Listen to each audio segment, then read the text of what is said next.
I think it's fitting as we look forward to Michelle returning from her sabbatical that the lectionary gives us readings that ask us to contemplate what is a Sabbath. We first hear about the Sabbath in the first story of creation in the book of Genesis. For the first 5 days of creation, God speaks light into existence, separates water from land, creates vegetation, arranges the sun and the stars, separating night from day, populates the earth with all manner of creatures, and declares each good. On the sixth day, after creating humanity in God's image, God saw everything that God had made, and it was very good. God rests on the seventh day from the work of creation and blesses the seventh day and makes it holy. It's worth noting that the Sabbath is the first thing that is explicitly blessed and made holy in the Bible. And it's also important to note that this Sabbath, this seventh day, this day of rest, is directly tied to the work of creation. Although we don't often do a good job recognizing it or valuing it in our own lives, it's true that we need rest. We need rest after we have performed a strenuous task, and we need rest to prepare for the strenuous tasks that lie ahead. Thinking of rest as part of an essential part of a cycle of preparation, action, and recovery is a good way to understand the Sabbath. Rabbi and theologian Abraham Joshua Heschel wrote that the Sabbath cannot survive in exile a lonely stranger. It needs the companionship of all other days. That's why it's not entirely accurate to call a Sabbath, or indeed a sabbatical, a day off or a vacation. It is not simply the vacating of a role, nor is it a temporary blindness or amnesia to the circumstances of the world around you. Instead, it's a time of reflection, of reorienting, of connecting with God, of thinking about what has occurred, and also seizing the opportunity for renewal in anticipation of what is to come. In the books of Exodus and Deuteronomy, as Moses receives the law, remembering the Sabbath and keeping it holy is one of the commandments. 6 days you shall labor and do all your work, but the seventh day is a Sabbath to the Lord your God, and you shall not do any work, you, or your son or daughter, or your male or female slave, or your ox or your donkey, or any of your livestock, or the resident alien in your town, so that your male and female slave may rest as well as you. The Sabbath is therefore universal, extending to all people, regardless of their standing in society, and even to working creatures. Deuteronomy's account of the Ten Commandments links the Sabbath with freedom and emancipation. It adds to the end, remember that you were a slave in the land of Egypt, and the Lord your God brought you out from there with a mighty hand and an outstretched arm. Therefore, the Lord your God commanded you to keep the Sabbath day. And we hear an echo of that sense of freedom in today's reading from Isaiah, when we are invited to remove the yoke that is among us. The words of Isaiah that we hear are beautiful.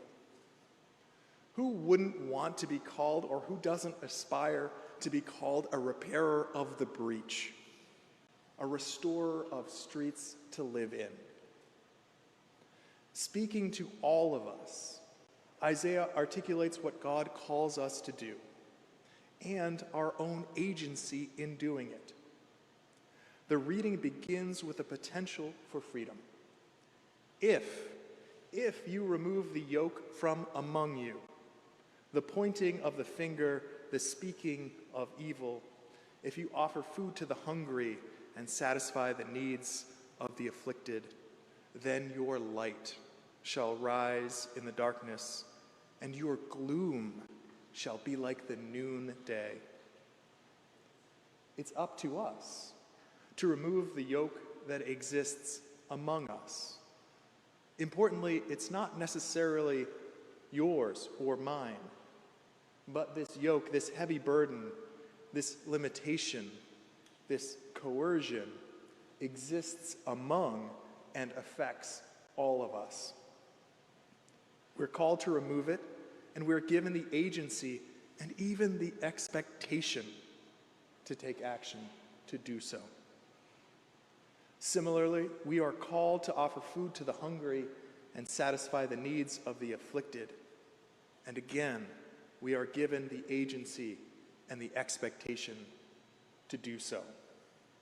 This isn't God's work to do alone or someone else's job to do for us. We are, in effect, being called into partnership with God. And at least according to Isaiah, the rewards are great. Our light shall shine in the darkness, and the gloom shall be like noonday. With that framing of the invitation, it recognizes our agency and that we each have our own interests and ways to follow. Later in Isaiah, it states, "If you refrain from trampling the Sabbath, from pursuing your own interests on my holy day, if you call the Sabbath a delight, if you honor it, not going your own ways, serving your own interests, or pursuing your own affairs, then you shall take delight in the Lord, and I will make you ride upon the heights of the earth." So this gives us a little bit of insight, and I think it sets up what we hear next in the gospel. In a synagogue, Jesus is teaching, and a woman comes in, bent over and unable to stand up straight.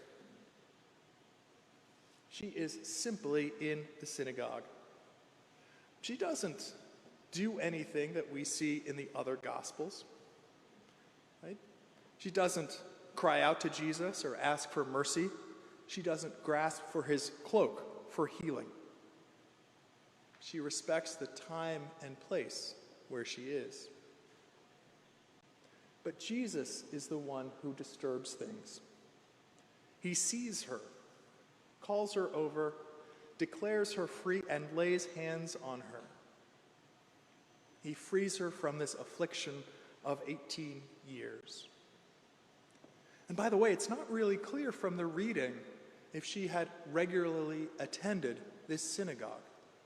It's unclear if she walked in for the first time or had been there time after time for 18 years and had not been seen.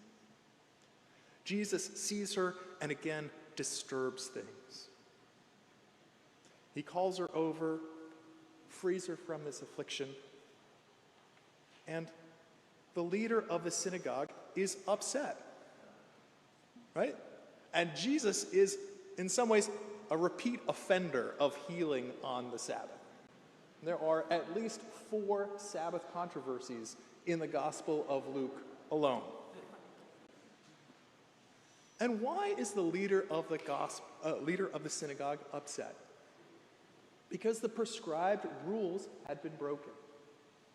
The rules around Sabbath had not been respected.